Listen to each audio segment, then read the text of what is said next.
You're listening to Underworld on the Ghost Radio Network. Ghost Radio Australia.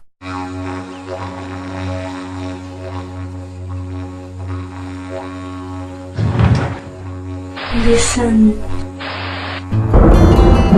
Mountains. The unexplained. Synchronicity. EVP. So why are you? I heard that. Absolutely fascinating. What are Min lights? Is it real? What do you think? I love you. The unseen. I'm alright. 11:11. Who or what are mutilated cattle? Listen. Poltergeists. Your stories. Your experiences. Listen close.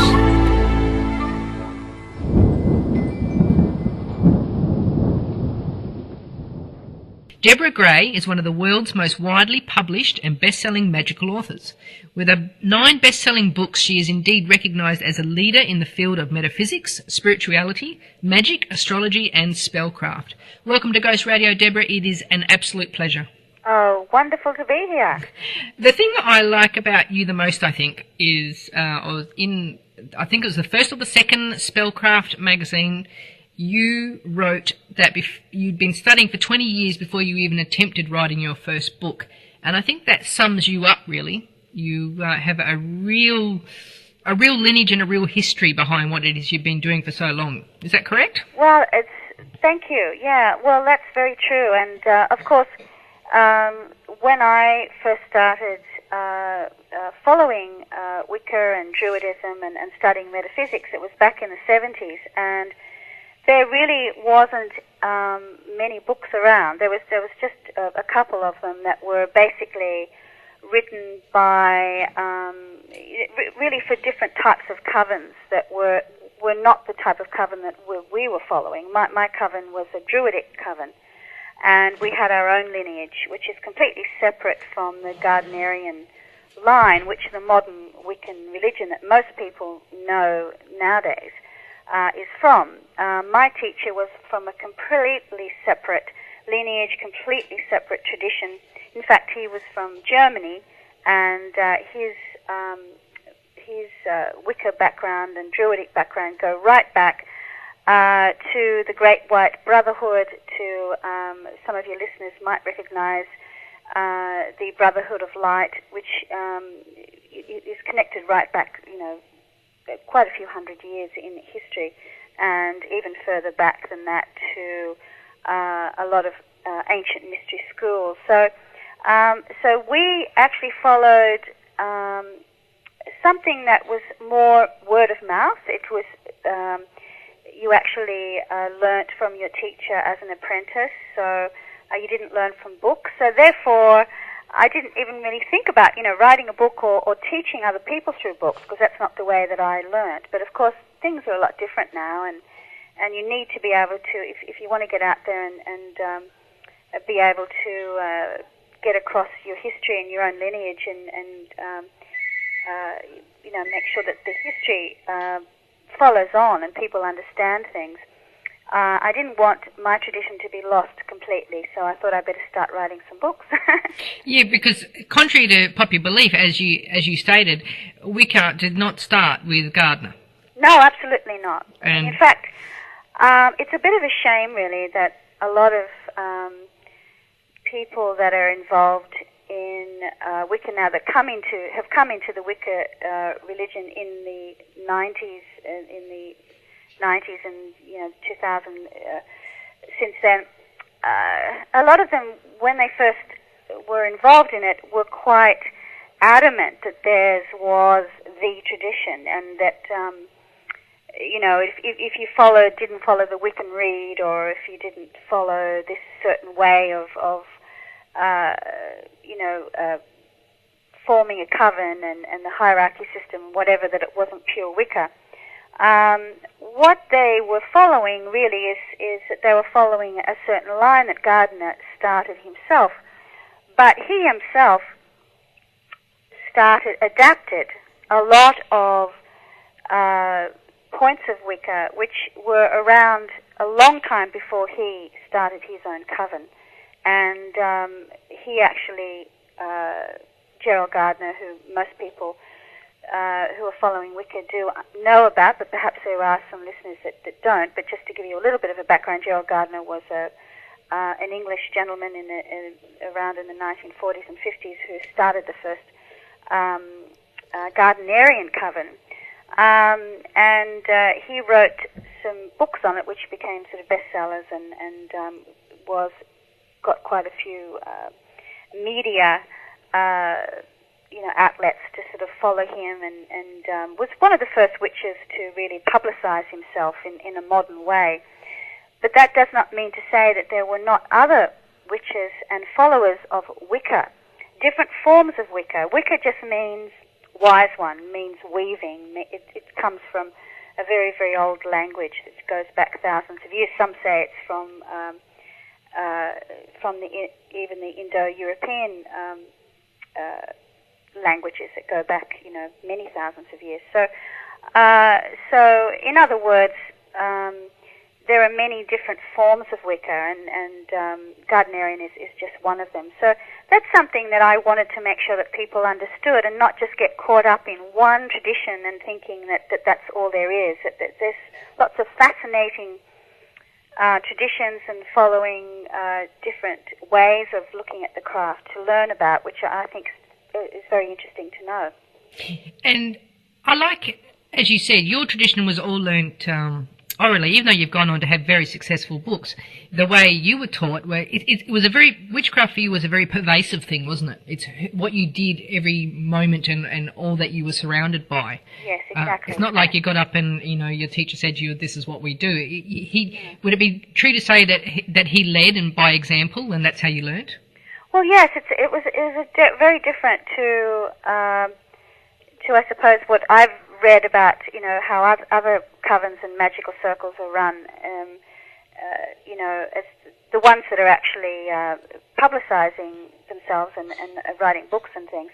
It was quite different. In other words, quite a few magical circles and covens actually might get together every full moon, or the different festivals. Most of them don't really live together. They might sort of come together, and that's for very good reasons, because it's for practical. Not many people can actually live together. We actually chose to live together, and that was a very important part of learning our form of the craft, because it was actually a lifetime of learning. And it still is. It still is. It's something that, you wake up and it's there. You go to sleep, it's there. It's every time you speak to people, it's there. It's not specifically that you speak about, you don't sit there all day speaking about rituals and high ceremonies, and we don't all run around, sort of in our robes or disrobed or sky-clad, sort of, doing ceremonies. It was basically knowing that as soon as you walked into that door of our covenstead, our house, that while you were there, you dropped all pretense that existed outdoors, everything that you did outside in your jobs, and we all had normal jobs. Some of us were doctors, teachers, involved in entertainment or involved in teaching or in administrative, in tax, all sorts of things. Very straight jobs and, all kind of normal things. So, but when you walk through that door, all that pretense was gone, and you were there in a temple of learning, in an ancient mystery school, and everything that was there was a precious time where you were gathering together with other people of like mind, led by a master, somebody who was a very experienced person who guided you, and you were learning to basically develop yourself spiritually and mentally, power of minds, in a very slow, step-by-step process. And you had to learn a lot of patience because it was not something that happened overnight. It was something that was really a step-by-step process. And still today, things that I learnt there, I'm realizing at the time, things that I learnt, sometimes I sort of, something will happen to my life now, and I'm no longer living in the Covenstead, but things will happen nowadays, and I'll think, that's what that meant. I'll suddenly realize that those things that I was taught and those things that was almost subliminal, really. Mm-hmm. Yeah, I was going to say that it sounds like a very subliminal form of learning that you don't actually realise you're undertaking the apprenticeship until perhaps later when you look at the way you might react to things or the exactly. you might well, you do understand know things. we made a commitment to go in. We did know. I mean, one of the things actually that people do ask me is that say, did you have any initiation? Well, we did, but it was very not at all like the Gardnerian Alexandrian tradition where you have the different type of ceremonies that exist with that, which is basically a lot of that is based on Freemasonry and Rosicrucians anyway. But ours was all really very much a focus of the mind. So it was letting go of all pretense of outside and opening your mind and having the courage to learn something completely new, even if your whole sort of thoughts that you used to exist at before were saying, wait a minute, that's not how I think. I don't think that way. You had to be prepared to say, well, that's how you might think outside, but in this school, in this temple of learning, you're learning it this way for a reason. Fantastic. And it was very much a courage thing. You had to have the courage every day, because sometimes it would be something that would really get you annoyed because you'd say, well, I'm sorry, I just don't believe that. I don't want it. That's not how I think. Mm. And then the teacher would say, well, then this is. I'm not going to argue with you, but that's how it is. And think about it, meditate on it, and come back to me when you understand what I'm saying. And sometimes it might take a day, sometimes it might take months. But eventually you'd come back, but everybody learnt at their own pace. It wasn't sort of pressured, and it wasn't sort of like you've got to listen to everything I say. No, it was like, well, if you want to learn something today, this is your job to learn. Learn this. Mm-hmm. And there were also a lot of things physically that we had to do. For instance, one of my jobs was I'd have to clean up the metaphysic room after we would have visitors. And it was quite interesting that I would be asked to do that because I hate doing housework. Still do. Do you think that's why you were asked? Probably. To find some appreciation or something there for it? Well, it was a test. It was like, well, how much are you prepared to do to be here? You can't just do the glamorous stuff. You got to do the You can't just do the glamour stuff, and all the glamour stuff of being the high priestess for the night and all that sort of stuff. You've got to do the clean up and wash the coffee cups and the chalices and the wine and clean up the empty bottles and put out the garbage and I mean I didn't have to do that all the time, but it was always a time when I'd maybe had a particularly interesting evening where I was feeling pretty chuffed about myself, and then immediately I'd say, somebody would say, oh, you've got to do that. Oh God. But so it was about the ego. It was about dealing with your own ego.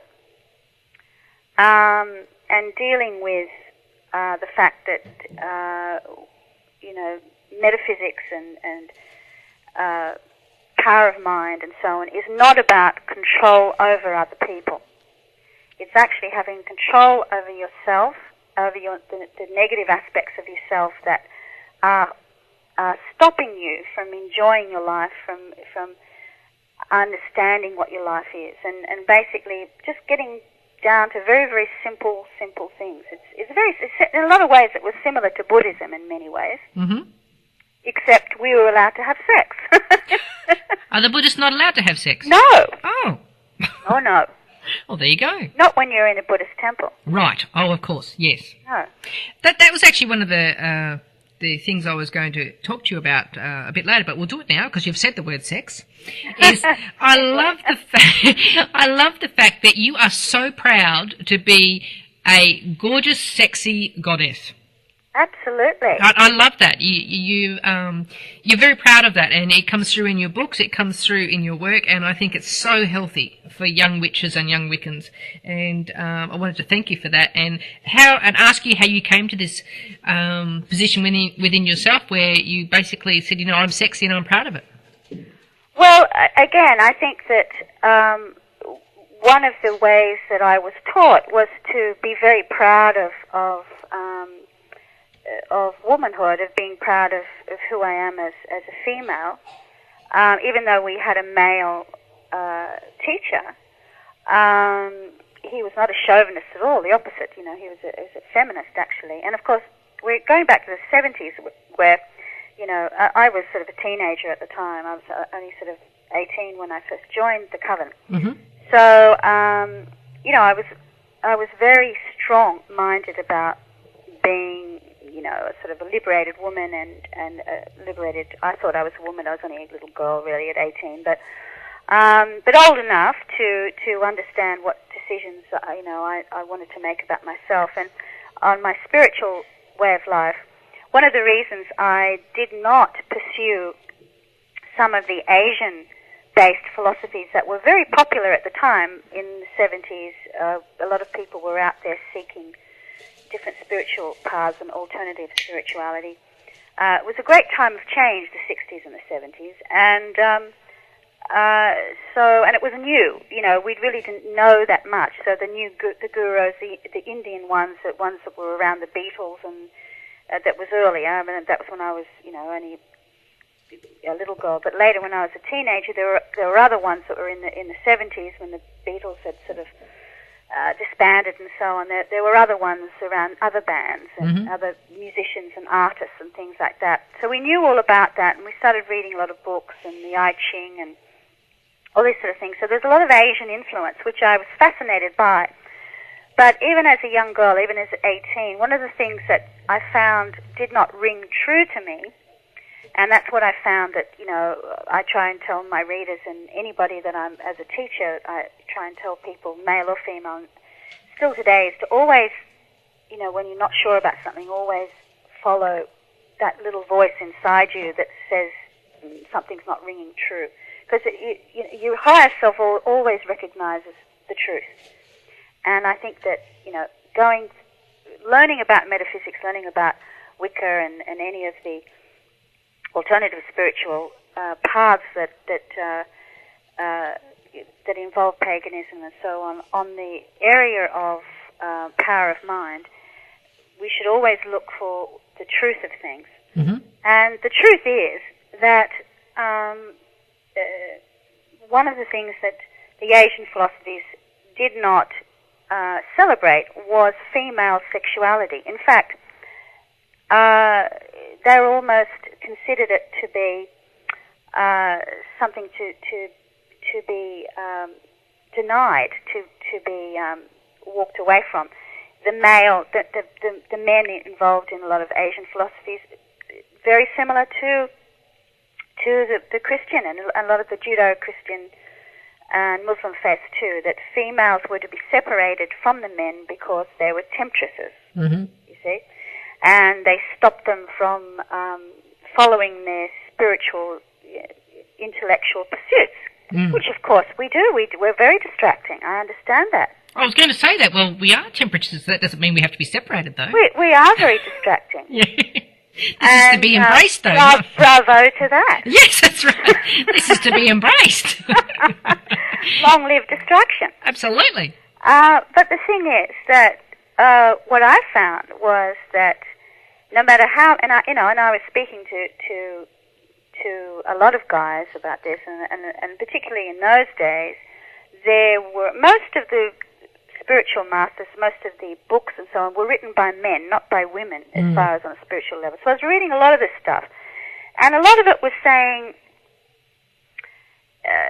the women can get involved in this, but, they've got to, they can't be tempting the men. They've got to sort of cover themselves up, and they've got to sort of, make sure that they don't expose any cleavage, and they can't, And I thought, what sort of nonsense is this? Why are we, if I'm going to do that, then I may as well, go into some sort of a Catholic nunnery or something. Sabbatical. I mean, there is no reason that I thought that here we are being liberated, we're following alternative spirituality, and yet we're still hung up about our sexuality. And they were still hung up about female sexuality in particular. And that's when I realized that they had not really discovered the goddess yet. And a lot of these people who were even involved in witchcraft in those days had not really discovered the goddess side of things fully. Or if they did, it was too far the other way. It was too much of covens that were very sexual, but it was all about sex. Yeah. It was either one or the other. Yeah. And I was really looking for a balance. You've got to have a balance of the two, because life has to be balanced. You cannot, it can't all be about sex, and it can't all be about the spirit, and it can't all be about the mind. Because that's impossible to keep up day after day after day after day. And because I knew that this is a lifetime pursuit, this is not something I do in my spare time or do as a career. This was something that was going to be my approach to life. This is how I look at life every second of my waking and sleeping in this dimension. So this was, my way of understanding how the universe works. So that was something that I learnt very early on, even as a young girl at 18, and I have followed that very strongly all the way through. And has not been easy, because there's been a lot of people that have actually, I've seen through the different areas of alternative spirituality, who have fluctuated from whether or not they want to celebrate beauty and sexuality and the feminine side of things, or whether they seem to think that means that it's fluffy or light, or it's too lightweight. It's not the in-depth following of the in-depth knowledge. And I disagree with that entirely. I think that they missed the point. You can't throw the baby out with the bathwater. We are in bodies. We are sexual beings, and we are in physical bodies. So. It's like the wise woman can't be in a red dress or something. Yeah. Yeah. So, and I think you've been a very positive role model in showing that's just not true. I can be extremely wise, or I am extremely wise, and I look damn fine in this red dress. And of course, you did go on to have a very successful modelling and TV career, and obviously you're very proud of that, as you should be. And I think that the way you've been able to be who you are and also be sexy has been fabulous, and I applaud you for that myself personally. Well, thank you. I mean, it's the thing is that I do think that a part of being liberated is feeling good about yourself. And that doesn't necessarily mean that you have to have an active sex life. I mean, there's plenty of people. I mean, I'm getting to the age now where I couldn't really care less most of the time. But you get to a certain age where you just don't have you don't worry about it so much anymore, that you need to have sort of a partner all the time. You're quite happy to be that your libido is abated somewhat. That's the great thing about getting older. But at the same time, I do enjoy looking after myself, feeling good about myself, feeling feminine, and there's many ways of being sexual, because all sexual to me is libido, which is life. Mm-hmm. There's many ways of being sexual. You can be sexual or sensual just by lying in a beautiful, damp, long green grass outside with the sun on your legs, on your bare legs or something, Mm-hmm.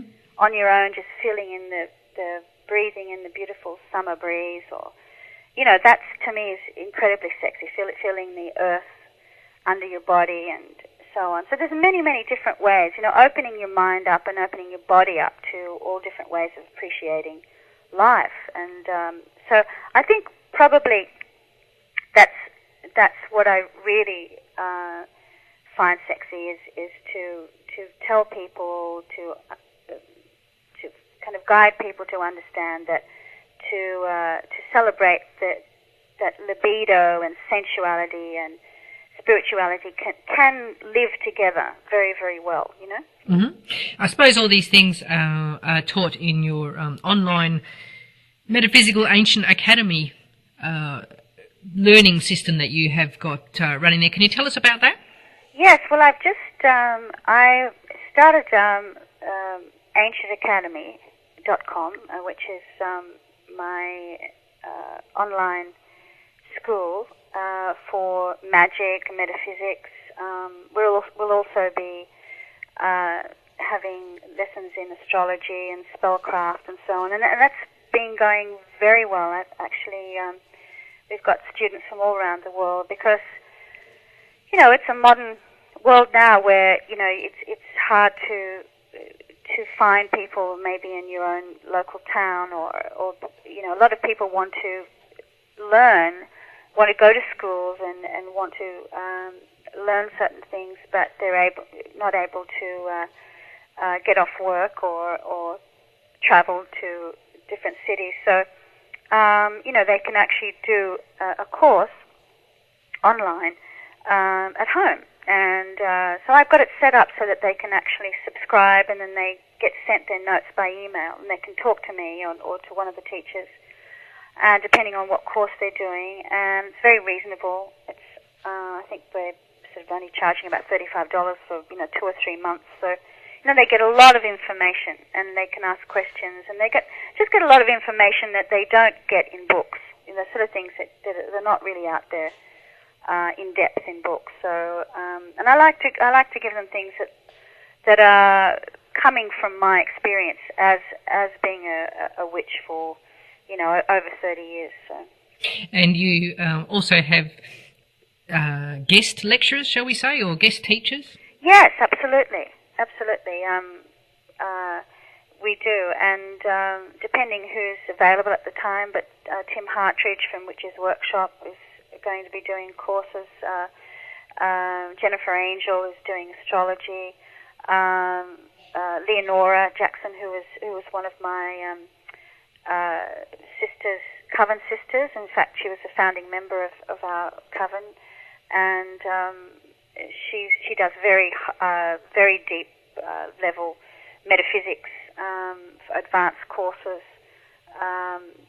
online, and she's absolutely brilliant. And but there's also courses, beginner courses for spellcraft, and some of them are very suitable for teenagers, that are geared to them, so that it's at the level that they can understand things, and also that are safe for teenagers, that their parents can come on and see that everything's on a level that their parents can understand that it's safe for them and so on. I'm always very, very careful that's very important for all my online websites and courses, that people are actually practicing the level that their age dictates, because that's very important. Mm-hmm. There's certain times in your life that you will not really understand certain things, and it's a bit beyond you, so you should really be learning in stages. I think that's very, very important. Do you think people, as in the general populace now, have a greater understanding of what a witch is, or Do you think it's still harking back to the Snow White with the poison apple and the green nose? Oh, I think we've gone ahead leaps and bounds. I really do. So if I said witch to just the average person on the street, what do you think would conjure up in their mind now? Well, I think that there'd be a lot more of them who would think of, say, the movie. They'd probably either think of Samantha from Bewitched, or they'd think of the Charmed Girls. Yeah. Or they would have heard about Wicca, and they would have, would have seen either myself or Fiona Horn or me or, some other author from Australia, say. And we've been, speaking about these things for quite a while, and we're sort of local, so they probably might have seen our books or seen us on the different, shows like Kerry Ann Show or Bert Newton or something like that. They would have seen us and probably would have, understood that, it can also be a lifestyle. But there will always be other people out there that they've just had their head in the sand the whole time, and they still go, oh, witch, oh, evil, satanic. There'll always be those people. There always will be. But I do think that there are much, much more now who are aware that it is a lifestyle choice and has nothing to do with Satanism or the devil. Because again, we have you to thank for that as well, in no small way, because you've had a very high profile of very mainstream stuff. I mean, Woman's Day, the Today Show, as you said, Kerry Ann, Beauty and the Beast, New Idea, very mainstream type reading. You were probably the first witch that presented herself out there just for the general populace. Would you say? Well, actually, yes. It's just last year I had a university professor actually write to me from the University of Queensland, and they actually did they're actually writing about me in this thesis. They were doing a course on influences of sociology and the influence on what's happening in amongst the public. How lovely. And one of the things was the move away from negativity about witchcraft to being much more open about it. And they did actually, somebody had done some research and discovered, one of the people there doing their doctorates had discovered that my column for New Idea back in 1996 was the first witch's column, the first column from a genuine witch, or from any kind of, that even talked about magic spells or witchcraft in a straight way, in that way, was the first mainstream column, actually in the world, for sure in Australia, but they had done research also around the world and had not found another one. They were talking about in a mainstream magazine that went to mainstream, that was considered a main published. Of course, there'd been other ones that were niche markets that were like little local magazines and so on that pagans themselves had done. But this is the first time that had been accepted into a family magazine. A New Idea, in particular, was a family orientated for children and so on, and had something like 1 million readers per week. So that was the first time, and they had actually done, the people were doing their thesis on this as to why it happened and what had caused it. So they did call me up, and they did actually contact me and ask me to speak about it. And again, I actually did get contacted by Harvard University in America too about my book, How to Turn Your Ex-Boyfriend into a Toad. One of the people there actually did a whole talk on that, and questions and answers and so on from other professors at Harvard in America. And they used my book, How to Turn Your Ex-Boyfriend into a Toad. They used that as an example of how witchcraft had been, in their terminology, this is the way they termed it, how it had been packaged to appear mainstream and had influenced a whole new generation of people, and how pagans themselves had managed to do that. So they were sort of saying, well, this is how they've done it, and this is one of the books that's done it. So So I thought that was fascinating. It is fascinating, and I would agree because, I mean, my bookshelf is probably like a lot of the listeners, listening here. I mean, there's Bucky's big blue book there, and there's the Witch's Bible, but it really isn't until your books and probably Fiona's books that, being a witch became fun and funky. Exactly. It wasn't about, it was, back then it was very serious and very academic. That's right, right. And I love the fact that your books are all fun and funky and, great. And yeah. Well, it was interesting because the first time I did the column, I'd already written the book, and it had just been released by HarperCollins, and we really didn't realize how successful it was going to be. I mean, and it took me. I mean, I had shopped that deal for a publishing deal because in those days it's not. Nowadays you can actually do your own publishing. You can self-publish, you can get on the internet, whatever. But then you could not. Even just back 10 years ago, you'd had to go through a publisher because you just couldn't. I mean, it cost $40,000-$50,000 to do a book on, and then to distribute it. You had to have a mainstream distributor behind you to get any kind of book out. Really, completely different world now.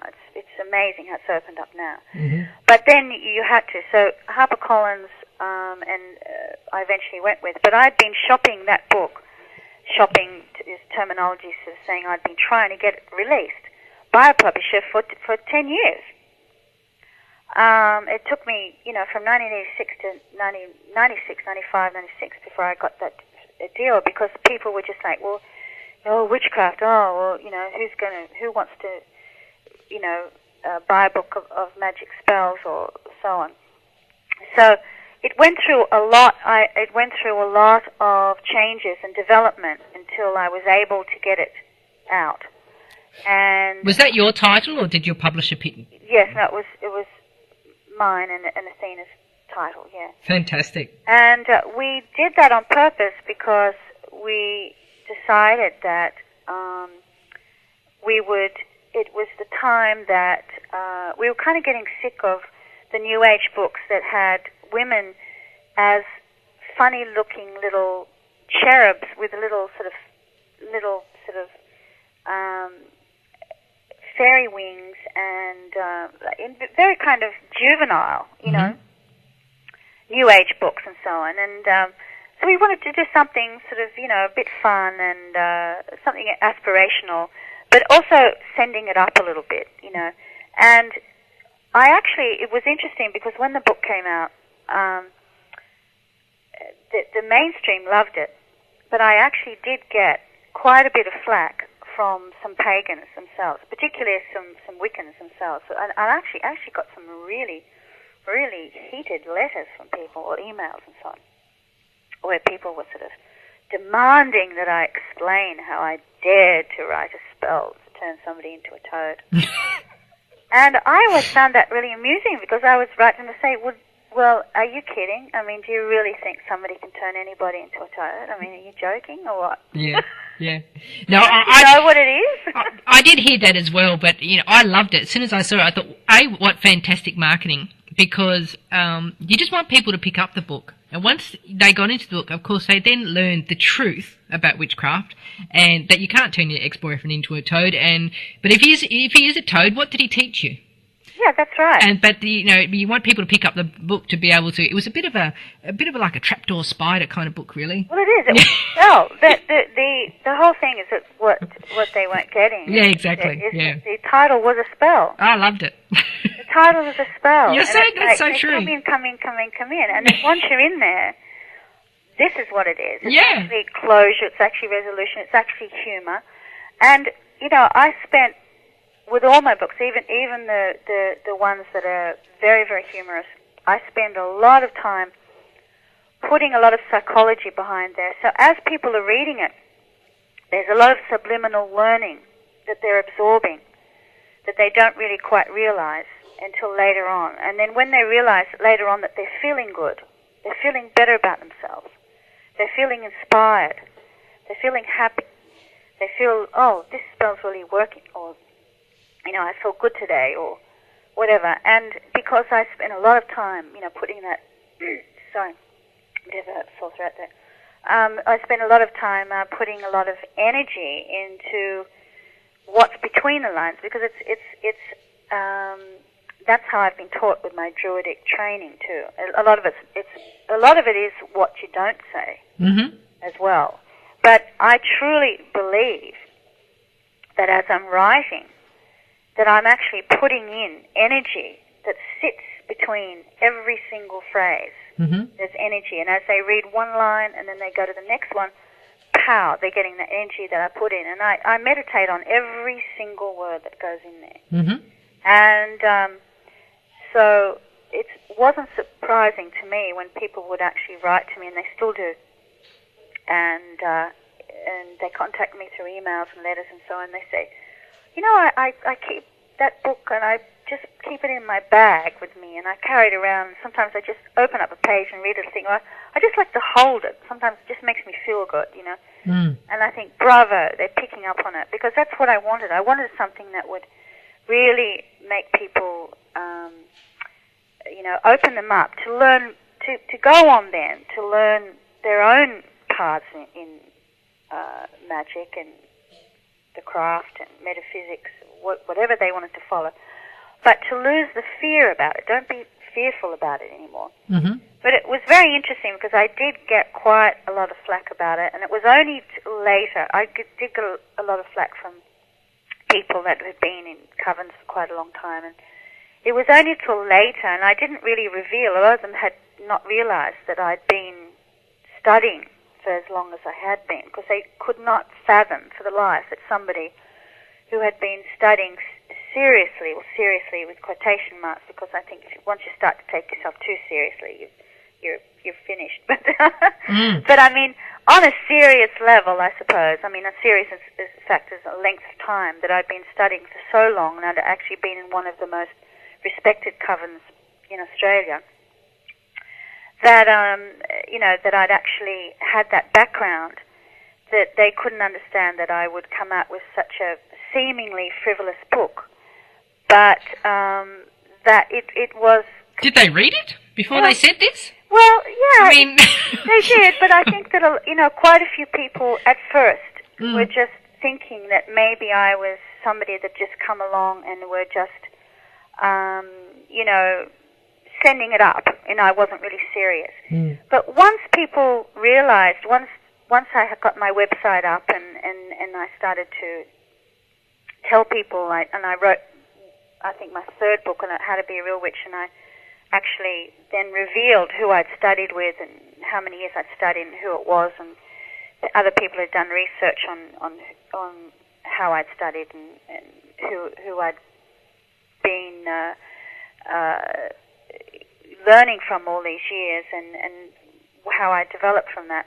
Once people had done some research on that, then they opened up to it and realized that that this was just an unusual way, perhaps, but they realized the worth of it. So now they've come completely full circle, and you know, now people from, you know, lots of different covens, they completely understand it. They say, yes, I completely understand it. But when it was first done, when I first did it, it was a bit shocking, you know, because they hadn't seen that before. You know, they thought they were, I can understand. They were probably fearful that here's somebody that is not involved in it, doesn't know anything, and who's writing this book that's kind of sending it up. And it wasn't until they realized that I, you know, had such a long background in it, and it was a complete decision of mine to do it this way, that you know, that I started to have people open up. And I think that the mainstream public, the general public, knew straight away that it was something that was genuinely teaching them something. But, you know, there's a lot of people that are involved in paganism, even today, that are very wary of the mainstream, you know. And rightly so, because there's a lot of rubbish out there, you know. Yeah. Yes, I agree. Tell us about Wicca TV, your newest venture, or one of your newest ventures. Yeah, well, Wicca TV came about because I did a DVD 2 years ago. I wanted to start to develop my books into film. Mm-hmm. And I had originally I had a pilot for Channel 9. I'd approached them about doing a show that was based on their books, and we actually did have a pilot up and running for Channel 9. And we got some footage and so on happening with that. But then, as is wont to happen with anything to do with witchcraft, somebody then came along and sort of said, "You're joking, this is real witchcraft, we can't do this." I think they thought I was going to do magic tricks like David Copperfield or something, I think. Oh. And then when they realized it was actually, no, we're talking about, they went, "Oh my God!" And also the big boss at the time actually got fired. I think it was David Leckie got sort of fired and went over to Channel 7 and so on. So there was all that sort of happening in the TV thing at the time. Jeez. But what had happened though, it was interesting because what happened though is that it actually forced me, by having to deal with a TV station and actually getting a crew together and so on, it actually showed me that I could do it. And I sort of thought, wait a minute, because I learned a lot in the process, because the whole process of putting together the TV pilot and so on took about 6 months. So writing the scripts, putting together the director, the filming, what it was going to be, and of course I was writing it, and I was going to present it too. So there was, putting together the crew and whatever. So it was like going to school. I mean, I learnt so much, and then when it all started to sort of fall apart, I thought, well, this doesn't necessarily mean that this has to stop, because I could sell this to cable, or I could put it out as a DVD. Yeah. Because there's, to my readers and so on, and other people out there. So I decided to start up my own film company. So I invested. I did actually look at getting funding from the government for the film corporation. But again, it's very, very difficult, because as soon as they will give you money for films when it's fictional. So if you're going to make a series like Charmed, it was okay, but if you were going to tell the truth about witchcraft... But then when they found out, and they all thought it was great, and then they found out, but you mean they're going to be real witches there? And you're actually teaching people about real witchcraft? Yeah. Oh, I don't know if we can do that. So, it's like, well, maybe I should have been dishonest with them and say, no, that's all fictional. Oh, no, of course not. No, Of course not. It's just a story. None of these people exist. There's none of them around. We're just making it all up. No, of course, the whole story about me and being a coven. Oh, no, I just made it all up. No. So I was a bit tired of all that. So I thought, you know what? I'm just going to invest. I'll get a budget together and I'll invest my own money in it, and which I did. So I did that, and knew that I wouldn't be making a profit probably for quite a few years. But that was not the main thing. The main thing is I wanted to produce something very beautiful, and some footage and some beautiful magical footage and some interviews with putting people down on film that I found very interesting, that were important for other people to learn from and to see, to document them, and also to document a type of spellcraft that I learned, and to do it in a very, very filmic way, very well done, with a really good film crew, with a really good director. I felt it really deserved it. I thought, my life and my craft and my fellow pagans, we deserve a well-produced program. We deserve a well-produced film, and none of these little crappy little things that, they just do all this sensational stuff, which is all scary, and things in graveyards and all this rubbish they go on with. We deserve something that's really top-notch, and so I just put my heart and soul into that, and hired a really great director and a cinematographer who does films all around the world and whatever. And we did that and put that together, and I released it as a DVD. It's now all around the world. It's called Wish on a Spell, and it's Monterey Media in the USA. They picked it up, and it's been distributed in America in the video stores and so on, and it's also available on my website and so on. And then from there, I decided to, now that we've got the online broadcasting, I got the domain name wicca.tv and also wiccatv.com. And so now I'm also using snippets from that show that people can download, and also interviews from people interviews from all different witches and pagans, and in all my travels I'll put up actually on the online television show. Mm-hmm. So, and people, what I will be doing also is I do want people to actually send things in as well. So if they want to get their own footage up on the TV show, I'm quite open for them to doing that too. So if people want to, do their own little films and send it in, and which is so possible now because people can do that with technology. You can upload it on their Windows Media or their Flash and get it over there, and I could put it up on the Wicca TV as well for them. So we've got viewers from all around the world, and it's building. I need to get a bit more sort of promotion and things like that behind it at the moment. I haven't been able to really sort of put 100% into it at the moment, but in a couple of months' time, I'm actually going to do a big launch of it. So I'll let you know when that's happening. But it's online at the moment. If people want to go to Wicca TV, they can see. There's different programs that will come up, and they'll be able to see that for free. And they'll also be able to subscribe and get things that they can just pay a very small fee, just like $2 or $3 or something. They can download magical films and so on. And the best way to see Deborah Gray's books and Wicca TV and all of that is, of course, through her web pages.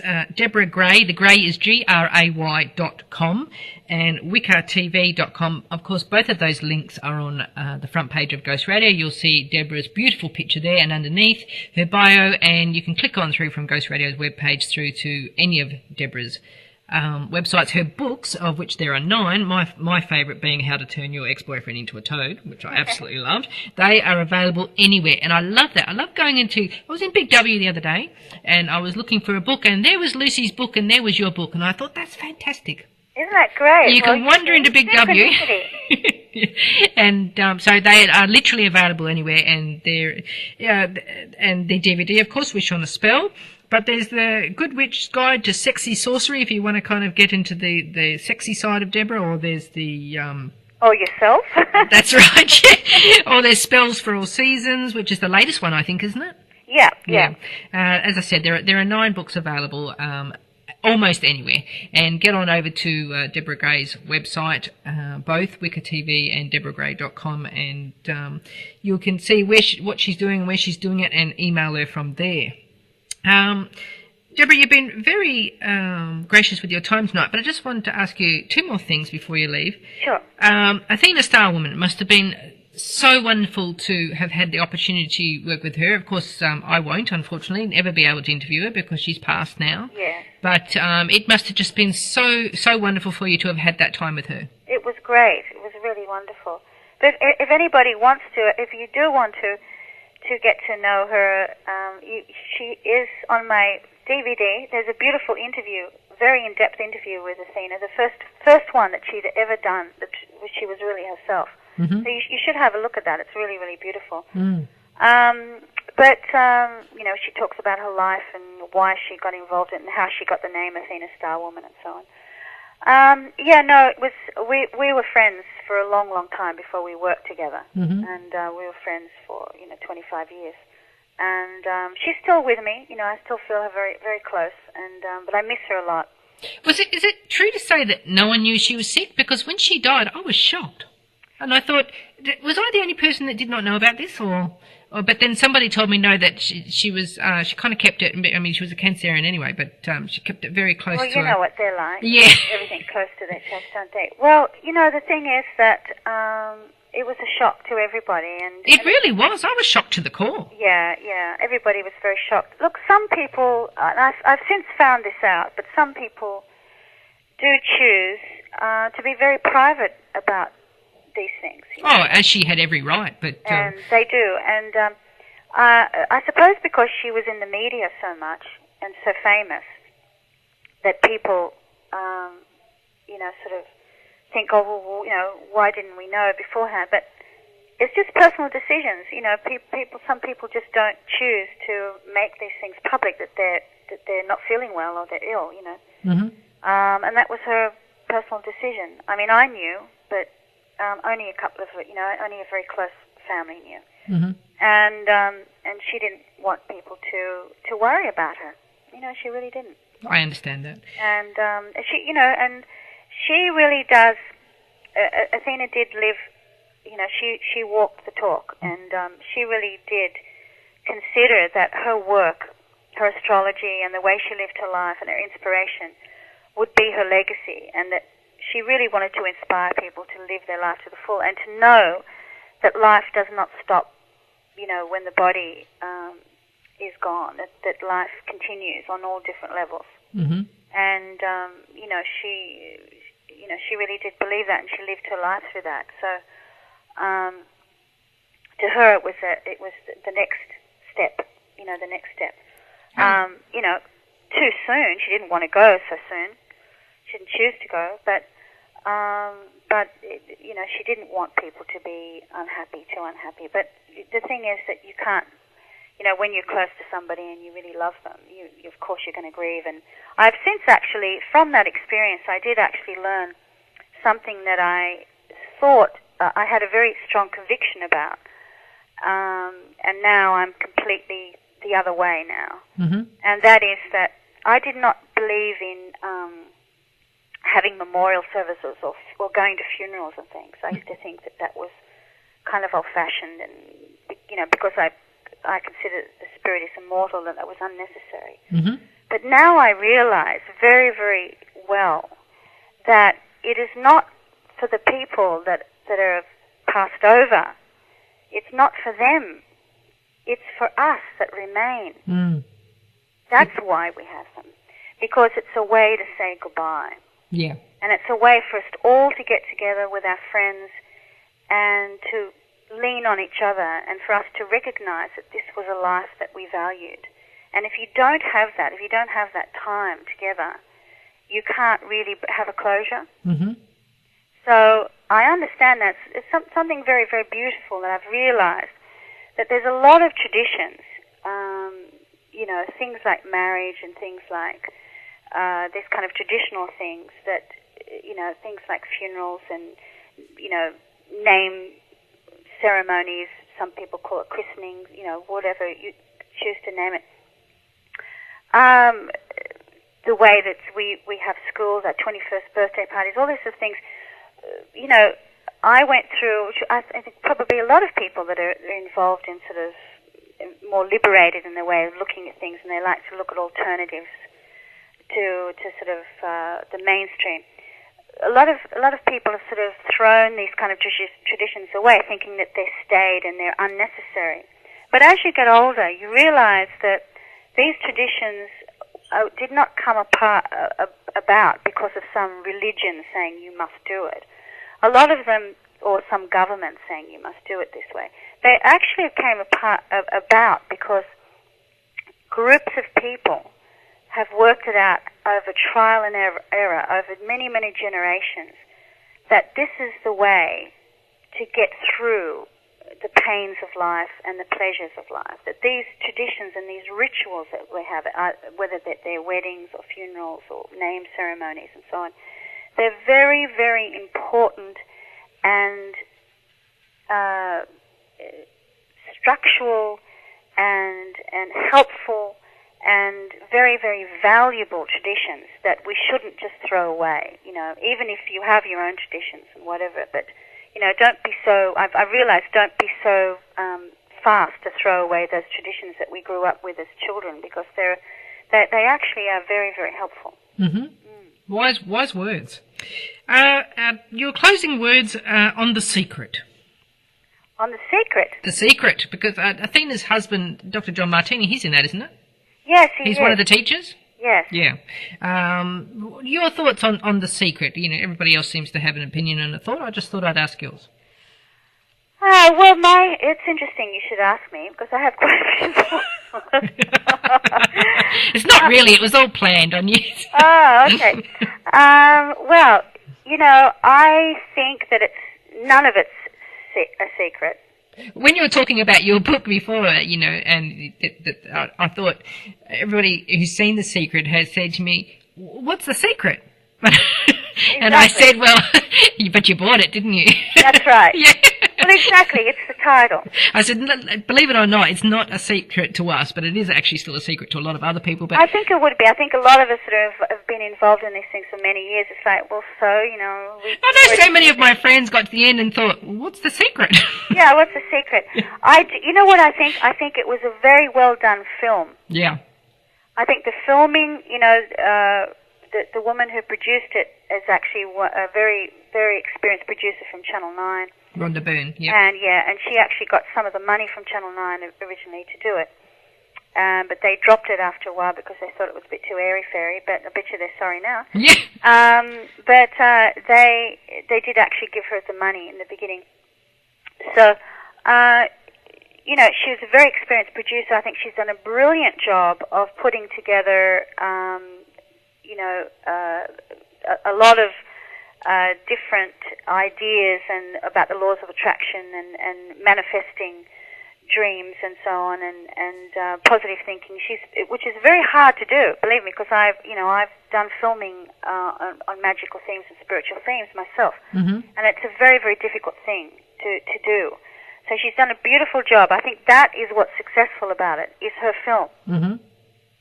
The actual content of when you actually break down the content, and once you get away from the fact that the film is so compelling itself, because it's been beautifully done, and it's almost been done like a fictional film, because she sort of sucks you in like a compelling thing. So it's brilliantly done.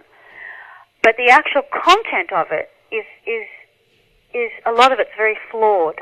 Mm-hmm.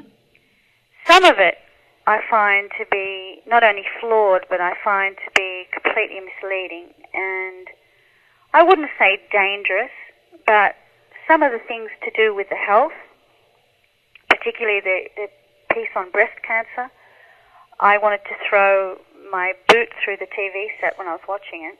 Well, you would, because especially with Athena dying of breast cancer. Well, the fact that, that woman was sitting there saying that she'd had breast cancer, and then,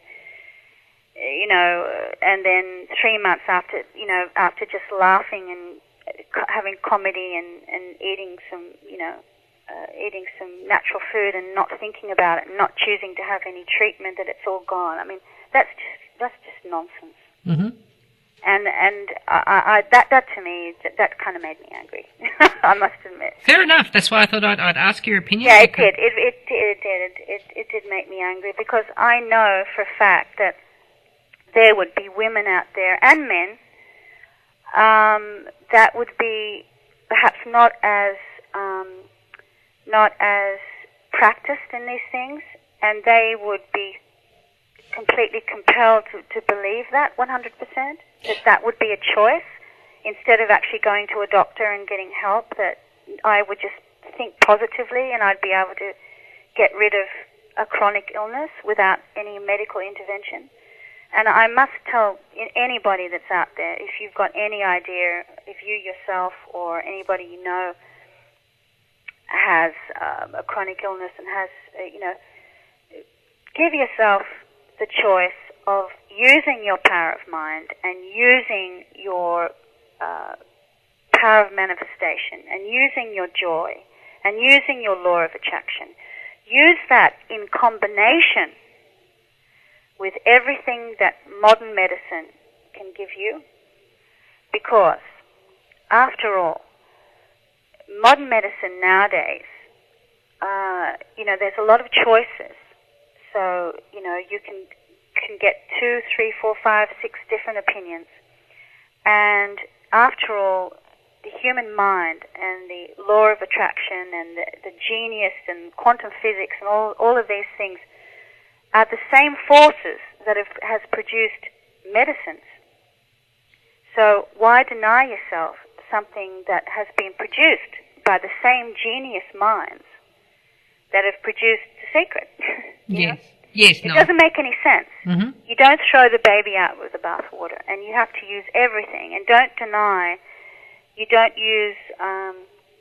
You don't separate yourself by saying that power of mind is all. Power of mind is part of it, but you must also always remember that you are in a physical body, and the physical body itself has a separate almost reptilian consciousness, which has nothing to do with your own power of mind. It has its own function. It's almost like a clock. It's a machine. You know, where our minds are living in a machine, where our body is like a machine, and the machine acts even before our mind does. You know? Yes. No. There you go, people. Okay, so it's very, very important that people don't take that particular part of it, you know, and go out and get help when you need it, you know, and use all of those aspects of positive thinking, but as well as all the other things that you can get, you know. I think, I agree. It was a part of what's important, and that's what I've kind of told people exactly as well. Right. Only a small part. It's a part of what's important, and certainly take that on board, but it is only a part of what's important. Absolutely. There's a lot more to learn than that. For sure. Deborah Gray, you have been so gracious with your time this evening. Thank you so much. Oh, no problem. I urge people again to get over to deborahgray.com or wickertv.com. Both of those links are on the Ghost Radio webpage now. You can click on through and see what Deborah's doing and where she's doing it and how to find her books. You can contact Deborah through her web pages. I'm sure there's an email contact there somewhere if you'd like further clarifications or questions on something, or you want to sign up for her Academy of Magic, that you can do the correspondence course there. Thank you so much again, Deborah. I hope to have you back again on Ghost Radio. Lovely to speak with you. Bye. Okay, that's Underworld for this week. Thank you so much for joining us. Stay safe and blessings to you all.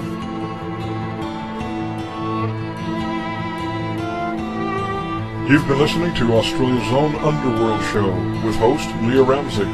The Underworld Show is produced in Perth, Western Australia by iProdigy Communications exclusively for the Ghost Radio Australia and the Ghost Radio Network. Tune in every Sunday at 8 p.m. Perth time to hear fascinating guests and topics such as the one you just listened to. For more information on upcoming guests, events, and breaking news, visit www.underworldshow.com or www.ghostradio.com.au.